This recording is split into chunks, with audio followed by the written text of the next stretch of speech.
সবাইকে প্রীতি ও শুভেচ্ছা জানাচ্ছি আজকের এই অনলাইন ক্লাসে। প্রিয় শিক্ষার্থীরা, আশা করি সবাই ভালো আছো, সুস্থ আছো এবং স্বাস্থ্যবিধি মেনে চলাচল করছো। আজকে আমি তোমাদের সাথে আলোচনা করব পদার্থবিজ্ঞান দ্বিতীয় পত্রের সপ্তম অধ্যায় ভৌত আলোক বিজ্ঞান। এই সম্পর্কে একটি ক্লাস আমি গত দিন নিয়েছি। ওই ক্লাসের লিংক আজকের এই ক্লাসের ডেসক্রিপশানে দেওয়া আছে। তোমরা যারা গত ক্লাসটি দেখোনি তারা ফিজিক্স উইথ এসসিবি এই ইউটিউব চ্যানেলে এই ক্লাসগুলো পাবে এবং সেখানে ক্লাসগুলো দেখবে।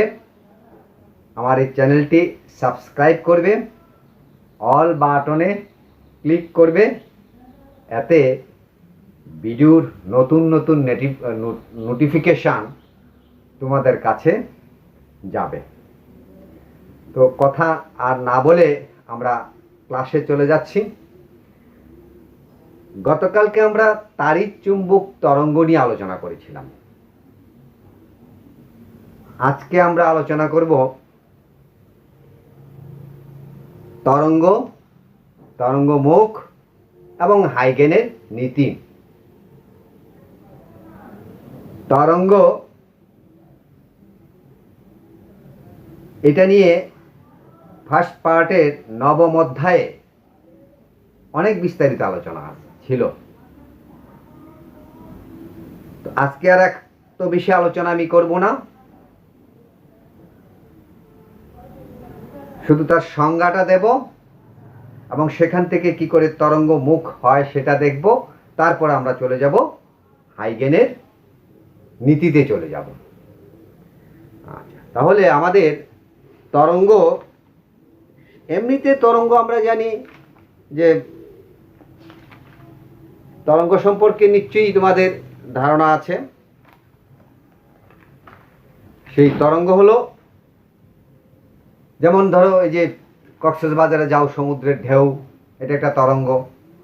পুকুরের ঢিল ছুঁড়ো, এটা একটা তরঙ্গ। ধানের খেতে ঢেউ বয়ে যায়, বাতাসের ঢেউ, সেটাও একটি তরঙ্গ। আলো তরঙ্গ, তোমরা যে কথা শুনছো আমার, সেগুলোও তরঙ্গ। তো তরঙ্গ অনেক ব্যাপক এবং বিস্তৃত। তরঙ্গ অনেক ব্যাপক এবং বিস্তৃত। আচ্ছা, তাহলে এখন আমরা তরঙ্গের সংজ্ঞাটা দেব।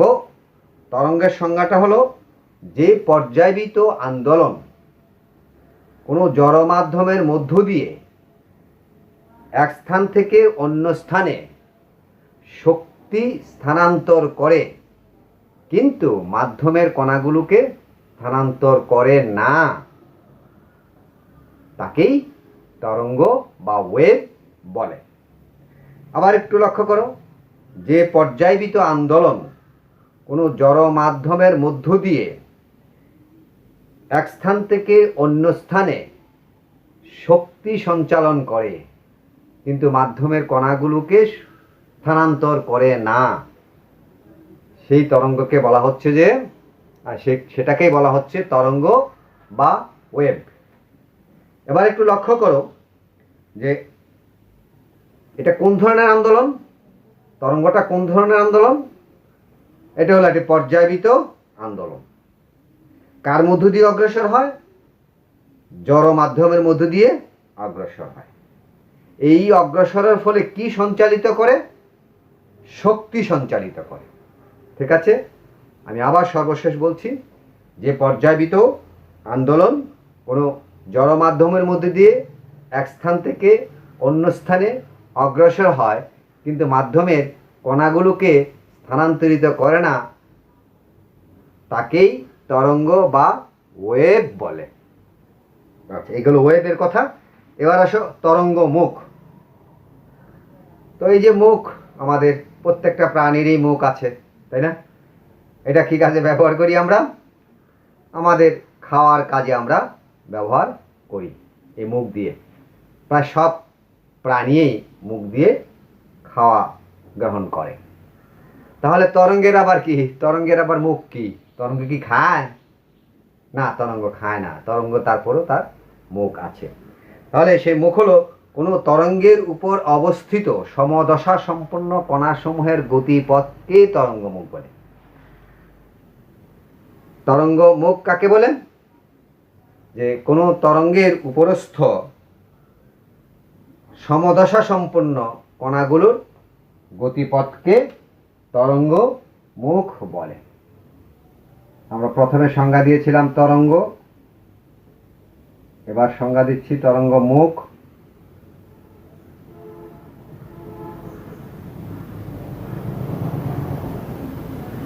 কাকে বললাম? বললাম যে কোনো তরঙ্গের উপর অবস্থিত সমদশা সম্পন্ন কণাসমূহের গতিপথকে তরঙ্গ মুখ বলে, তরঙ্গ মুখ বা ওয়েভ ফ্রন্ট বলে। প্রশ্ন আসতে পারে, সমদশা কি? কম্পমান কোনো কণার গতির সাম্যক অবস্থাকে সমদশা বলে। একটি কণা যখন গতিশীল হয় বা কম্পমান থাকে তখন তার মধ্যে বেগ, ত্বরণ, সরণ, কম্পাঙ্ক কত হবে সেগুলোকে একটি রাশির দ্বারা প্রকাশ করা হয়, সেটাকে দশা বলা হয়। আর এইভাবে একাধিক কম্পনশীল বা গতিশীল কণার দশা যদি সমান হয় তাদেরকে বলা হয় যে সমদশা সম্পন্ন কণা। তাহলে এই সমদশা সম্পন্ন কণাসমূহের গতিপথকে তরঙ্গ মুখ বা ওয়েভ ফ্রন্ট বলে। আচ্ছা, তো এখন এখানেতে মনে করি যে একটি তরঙ্গ যার ব্যাগ হলো ভি। ব্যাগ কত? ভি। ব্যাগ ভি, সময় টি, সুতরাং দূরত্ব হবে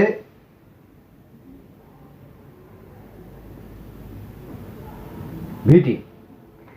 এখন এই ভিটি ব্যাসার্ধ নিয়ে, এবার অ্যাটেনশন টু দ্য ফিগার, চিত্রের দিকে লক্ষ্য করো। ভিটি দূরত্ব নিয়ে বা ভিটি ব্যাসার্ধ নিয়ে আমরা একটা গোলক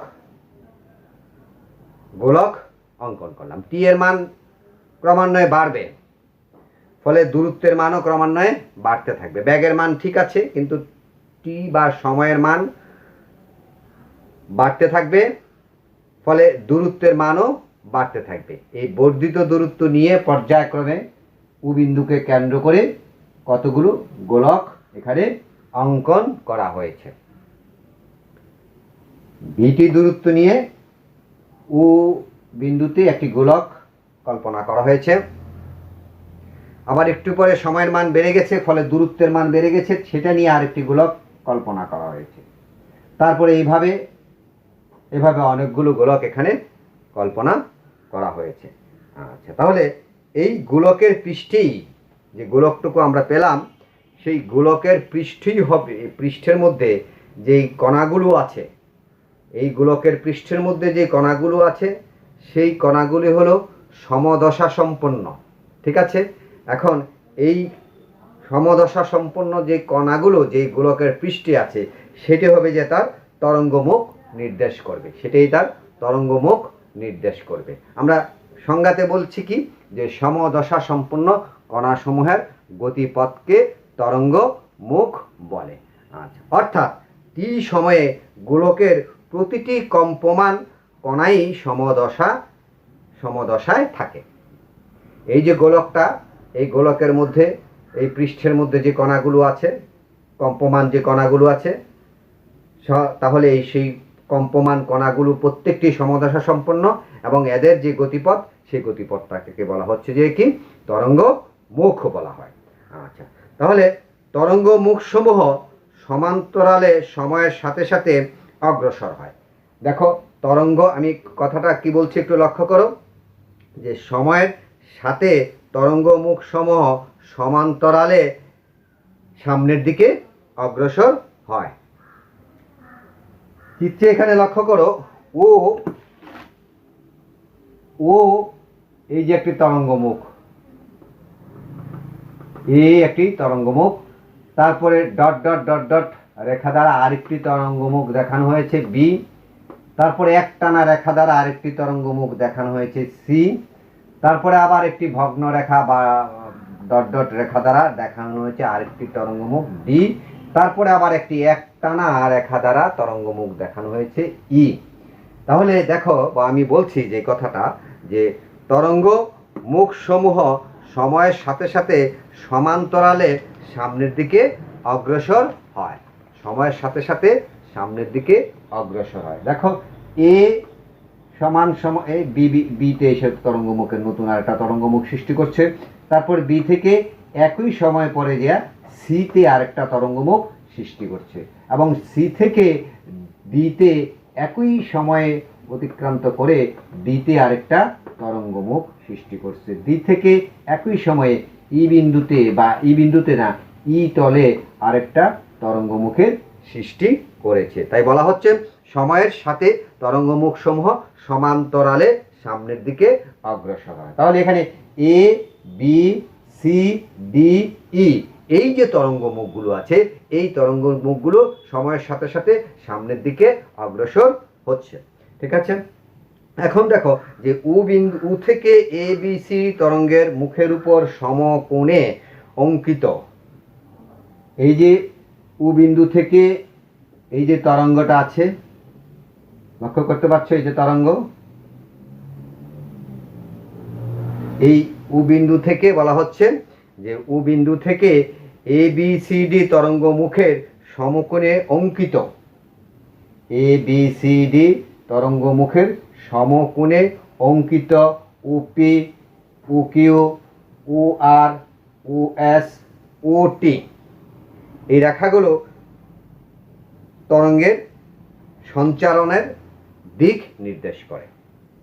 আবার এই পয়েন্টে একটু লক্ষ্য করো, বলা হচ্ছে উ থেকে A B C D E তরঙ্গ মুখের সমকোণে অঙ্কিত উপি, উ কিউ, উ আর, উ এস, ও টি প্রভৃতি রেখা, এভাবে আরো হতে পারত, প্রভৃতি রেখা কি হচ্ছে বিভিন্ন দিকে তরঙ্গের সঞ্চারণের দিক নির্দেশ করে। এই যে দেখো দেখো এই ও আর এর দিকে একটা তরঙ্গ গেছে, এভাবে এই কিউর দিকে আর একটা তরঙ্গ যেতে পারতো, আবার এই পি এর দিকে এরকম একটা তরঙ্গ হতো, আবার এই এর দিকে হতে পারতো, এই দিকে এস এর দিকে একটা তরঙ্গ হতে পারতো, আবার টি এর দিকে একটা তরঙ্গ হতে পারতো, তাই না?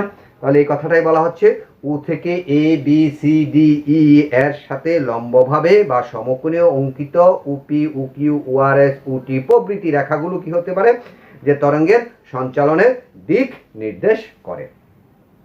তারপরে আসো এবার যে তরঙ্গের উৎস নিকটবর্তী হলে, তরঙ্গের উৎসটা যদি নিকটবর্তী হয়, কাছাকাছি হয়, তাহলে তরঙ্গের মুখটা হবে এরকম গুলীয়, তরঙ্গের মুখ হবে গুলীয় মুখ হবে, এরকম গুলীয় মুখ হবে, তরঙ্গের মুখ হবে গুলীয়, বা একটু ছোট করে দিয়ে এরকম হতে পারে, এরকম গুলীয় হবে, যে এই গুলীয় হবে যে তরঙ্গ মুখ। কখন? রাইট, যখন তরঙ্গের উৎসটা কাছে হয়, তরঙ্গের উৎসটা কাছে হয় তখন তরঙ্গ মুখটা হবে গুলীয়। আর যদি এই তরঙ্গ উৎসটা অনেক দূরে অবস্থিত হয়, হ্যাঁ, তাহলে সেক্ষেত্রে এই যে তরঙ্গ আসবে, এটা আসলে আসবে গুলীয় আকৃতির হয়ে আসবে, কিন্তু একেবারে শেষ পর্যায়ে দেখা যাবে যে এটা দেখতে অনেকটা সমতলীয় হয়ে যাচ্ছে। অনেক দূরের উৎস থেকে যে তরঙ্গ মুখটা বেরিয়ে আসতেছে, এটা শুরুতেই গুলীয় আকারে হচ্ছে, যতই এটা আস্তে আস্তে আমাদের কাছে আসতেছে বা উৎপন্ন স্থান থেকে যতই দূরে চলে যাচ্ছে, ততই এই গোলাকৃতিটা আস্তে আস্তে কি হচ্ছে, মানে সমতলের দিকে হচ্ছে। তোমরা একটু এখানে একটু চিত্রটাতে লক্ষ্য করো, আমি চিত্রটাতে যদি একটু দেখাই, চিত্রের সাহায্যে যদি দেখাই, যে ধরো এখানে একটি উৎস আছে, এখানে একেবারে গুলীয় থাকবে, এভাবে গুলীয়টা কমতে থাকবে, এভাবে কমতে থাকবে, কমতে কমতে এক পর্যায়ে দেখা যাবে যে এখন এখান থেকে ক্ষুদ্র একটা যদি অংশ নেই, তাহলে এই ক্ষুদ্র অংশটা দেখা যাচ্ছে কি, এটা হচ্ছে যে সমতলীয় তরঙ্গ মুখ। তাহলে উৎস যখন কাছে হয় তখন তরঙ্গ মুখ হয় এরকম গুলীয়, আর উৎসটা যদি অনেক দূরে অবস্থিত হয় তাহলে দেখা যাচ্ছে যে কি হয়, যে তরঙ্গ মুখ হয়ে যায় সমতল তরঙ্গ মুখ হয়। ঠিক আছে, যেমন সূর্য থেকে আমরা যে তরঙ্গ পাই, সেই তরঙ্গ আমাদের পৃথিবীতে এসে পৌঁছাতে সেটি গোলীয় না থেকে হয়ে যায় সমতলীয় তরঙ্গমুখ। ঠিক আছে শিক্ষার্থীরা, তাহলে আমরা আজকে এখন এই তরঙ্গের সংজ্ঞা দেখলাম, তরঙ্গমুখের সচিত্র ব্যাখ্যা দেখলাম, এবং কিভাবে তরঙ্গমুখ সামনের দিকে অগ্রসর হয়, এবং সেক্ষেত্রে কখন গোলীয় তরঙ্গমুখ হয় এবং কখন সমতলীয় তরঙ্গমুখ হয়, এগুলো নিয়ে আমরা আলোচনা করলাম। আচ্ছা, তা ঠিক আছে, তাহলে এখন আমরা চলে যাব হাইগেনের নীতি। হাইগেনের নীতি, হাইগেন এই তরঙ্গ সঞ্চালন নিয়ে একটি নীতি প্রণয়ন করেন। তার এই নীতিতে যাওয়ার পূর্বে আমি আলোচনা করব যে তরঙ্গ নিয়ে তত্ত্ব আছে, 4টা তত্ত্ব আছে। আমি সংক্ষেপে তোমাদের জন্য 4টা তত্ত্বের নামগুলো শুধু বলছি। তরঙ্গ তত্ত্ব, নিউটনের কণিকা তত্ত্ব, হাইগেনের তরঙ্গ তত্ত্ব, ম্যাক্সওয়েলের তাড়িৎচুম্বকীয় তরঙ্গ তত্ত্ব, প্লাঙ্কের কোয়ান্টাম তত্ত্ব। কয়টা তত্ত্বের কথা বললাম? 4টা তত্ত্বের কথা বললাম। নিউটনের কণিকা তত্ত্ব, হাইগেনের তরঙ্গ তত্ত্ব, ম্যাক্সওয়েলের তাড়িৎচুম্বকীয় তরঙ্গ তত্ত্ব এবং প্লাঙ্কের কোয়ান্টাম তত্ত্ব। ঠিক আছে, তাহলে এখন দেখো আমরা আলোচনা করব। আগে একটু এই হাইগেনের নীতিতে যাওয়ার আগে একটু আলোচনা করে নেই যে হাইগেনের তরঙ্গ তত্ত্বটা কি।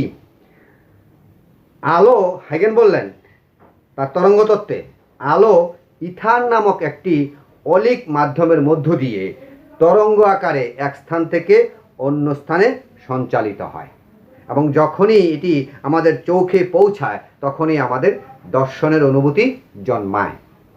আবার লক্ষ্য করো, আলো ইথার নামক এক অলিক, অলিক মানে অবাস্তব, কাল্পনিক, আলো ইথার নামক এক প্রকার অলিক মাধ্যমের মধ্য দিয়ে কি করে তরঙ্গ আকারে এক স্থান থেকে অন্য স্থানে সঞ্চালিত হয়, এবং যখন আমাদের চোখে এসে এই তরঙ্গটা পড়ে তখনই আমরা কোনো বস্তুকে দেখার আগ্রহ পাই বা অনুভূতির সৃষ্টি হয়। এই হলো আমাদের হাইগেনের তরঙ্গ তত্ত্ব।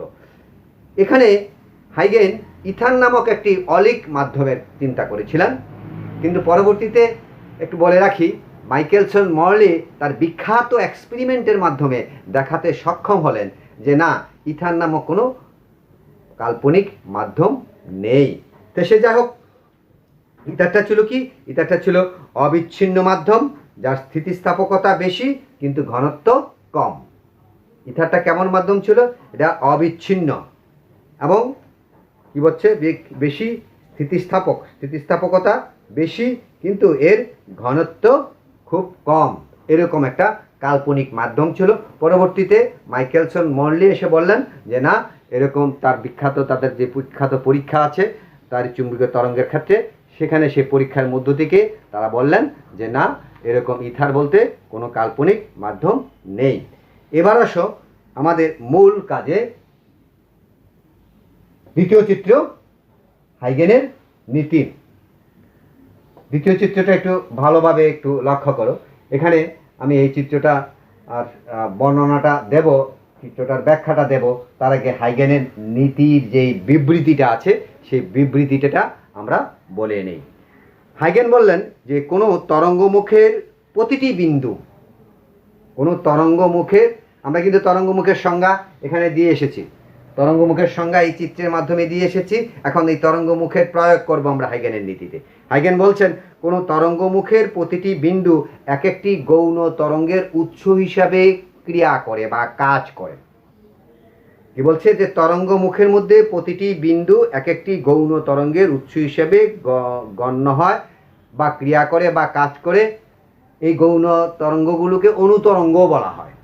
এই গৌণ বা অনুতরঙ্গগুলো মূল তরঙ্গের সমান বেগ নিয়ে সামনের দিকে অগ্রসর হয়।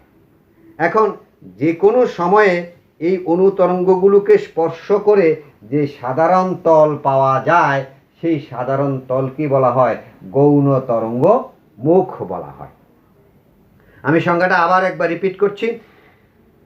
কোনো তরঙ্গের প্রতিটি বিন্দু এক একটি গৌণ তরঙ্গের উৎস হিসাবে গণ্য হয়। এবার চিত্রেতে যাই। এখানে দেখো এস একটা আলোর উৎস আছে। এই এস থেকে আলোর উৎসের একটা তরঙ্গ মুখ হলো এই এবি। এই এবি হলো একটি তরঙ্গ মুখ, এটা মূল তরঙ্গ মুখ যার উৎস হলো এস। এস থেকে এবি একটি তরঙ্গ মুখ, গুলীয় একটি তরঙ্গ মুখ আমরা পেলাম, কারণ উৎসটা খুব কাছে অবস্থিত। ঠিক আছে, এই গুলীয় তরঙ্গের মধ্যে অনেকগুলো কণা আছে। দেখো যে P1, P2, P3, P4, P5, P6, P7, আরও হতে পারে P8, P9, P10, আরও অনেকগুলো কণা, শত শত কণা হতে পারে। ঠিক আছে, তাহলে তরঙ্গমুখের কথা অনুসারে এখানে যতগুলো কণা আছে P1 থেকে শুরু করে P ইনফিনিটি পর্যন্ত প্রত্যেকটি কণাই হবে কি সমদশা সম্পন্ন। ঠিক আছে, প্রত্যেকটি কণাই হবে সমদশা সম্পন্ন according to wave front definition. তরঙ্গমুখের সংজ্ঞা অনুসারে তরঙ্গমুখের মধ্যে যতগুলো কণা থাকে সবগুলো কণা হবে যা সমদশা সম্পন্ন। তাহলে এস আলোক উৎস থেকে এবি যেই গুলীয় তরঙ্গমুখ পাচ্ছি আমরা, সেই গুলীয় তরঙ্গমুখের মধ্যে অনেকগুলো কণা আছে। P1, P2, P3, P4, P5, P6, P7 বা আরও থাকতে পারে, এগুলো আমরা দিয়েছি নাম। এখন কারো যদি পোষায় না, বলে 7টা দিয়ে স্যার আমার হবে না, আরও বেশি লাগবে, তাহলে তোমরা তোমাদের ইচ্ছা মতো 7, 8, 9, 10, 11, P12, P13, P14 একেবারে যা ইচ্ছা তা নিতে পারো। হ্যাঁ, কারো যদি কবে না পোষায় আর কি। যাই হোক, তো এখন এই তরঙ্গমুখের কণাগুলো প্রত্যেকটি হলো কি সমদশা সম্পন্ন। এখন হাইগেন বললেন যে এই যে তরঙ্গমুখের প্রতিটি বিন্দু এক একটি গৌণ তরঙ্গের উৎস হিসেবে, তাহলে এই যে P1 বিন্দুতে যে কণাটা আছে সেখান থেকে আরেকটি নতুন কণার বা নতুন তরঙ্গের সৃষ্টি হবে। লক্ষ্য করো, আমার চিত্রের দিকে লক্ষ্য করো, এভাবে একটি নতুন তরঙ্গের সৃষ্টি হচ্ছে। এটা কালক্রমে ক্রমান্বয়ে সামনের দিকে অগ্রসর হচ্ছে। একইভাবে এখানে দেখো এই যে P6 কণাটা আছে তার থেকেও একটি তরঙ্গের নতুন তরঙ্গের সৃষ্টি হচ্ছে। এটা কালক্রমে সামনের দিকে অগ্রসর হচ্ছে। এভাবে প্রত্যেকটি বিন্দুতে প্রত্যেকটি এ বি তরঙ্গ মুখের প্রত্যেকটি বিন্দু থেকে এইরকমভাবে তরঙ্গের নতুন তরঙ্গের সৃষ্টি হচ্ছে। এই নতুন তরঙ্গগুলোকে বলা হয় গৌণ তরঙ্গ। এবং এই যে গৌণ তরঙ্গের ব্যাগ মূল তরঙ্গের ব্যাগের সমান হবে। ঠিক আছে, গৌণ তরঙ্গের ব্যাগ হবে মূল তরঙ্গের, অর্থাৎ এস থেকে, এস উৎস থেকে যেই তরঙ্গটা এসেছিল, বেরিয়ে এসেছিল বা উৎপন্ন হয়েছিল, সেই তরঙ্গের যা ব্যাগ হবে। আর এখানে এই P1, P2, P3 বিন্দুগুলো থেকে, অর্থাৎ এ বি তরঙ্গমুখের প্রত্যেকটি কণা থেকে যেই গৌণ তরঙ্গে বেরিয়ে আসবে তার ব্যাগও একই হবে, অর্থাৎ সমান হবে। তাহলে মূল তরঙ্গের ব্যাগ যা, গৌণ তরঙ্গের ব্যাগ তাই।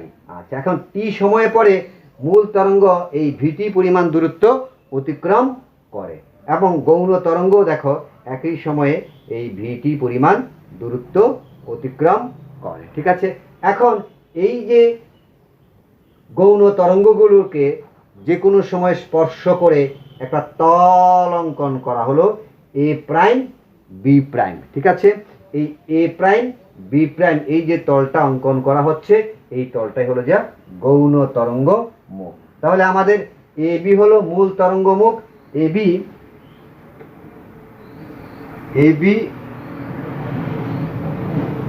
মূল তরঙ্গ মুখ,